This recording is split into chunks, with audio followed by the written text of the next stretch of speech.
Worst That Could Happen was released in 2001. This is directed by Sam Weisman. It's written by Matthew Chapman, based on the book by Donald E. Westlake. And we have a cast including Martin Lawrence as Kevin and Danny DeVito as Max Fairbanks. And Fairbanks is a wealthy individual, and Kevin decides to try and rob him. It doesn't go according to plan, and Fairbanks kind of manages to take Kevin's ring, a ring that means quite a lot to him. And Kevin is now determined to get the ring back. Sounds like an interesting enough premise. I haven't seen a film like this before. I wanted to watch it for Danny DeVito, and I will say that DeVito and Lawrence gave really great performances. The characters are very well written. I'd say I enjoyed maybe the first half of the film. There wasn't a specific moment when I recognised I was no longer really enjoying it. Just over time, I found that it just kind of dragged on a bit, and it kind of became less interesting the more the film went on. It was great to begin with. It was really good fun. Getting to know the characters was really fun. They're really great characters, very well written. I don't necessarily agree with everything Kevin did. Do I agree with what Fairbanks did? Morally, should that ring be his? It's a tough situation because he took it because Kevin was breaking into his house.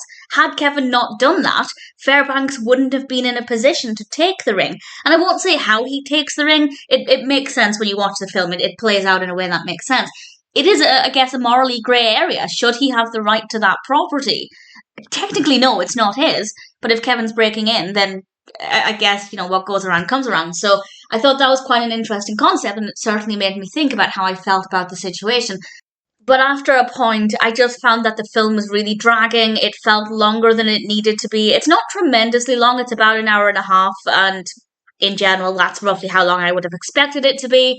But it became less interesting the more it went on, and I didn't come away from it feeling not happy with the experience. But at the same time, I wasn't feeling that great about it either. So it's an okay film. And if you're interested in any of the cast, absolutely give it a go. I think you'll enjoy bits of it. The technical aspects are all absolutely fine, light and camera work, etc. The characters are well written, the performances are great. I think for me, the narrative just didn't fully sustain my attention all of the way throughout.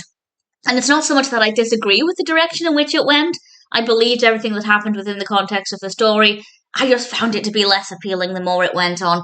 So I do recommend it, but it's definitely not perfect. But we have some great performances, well-written characters.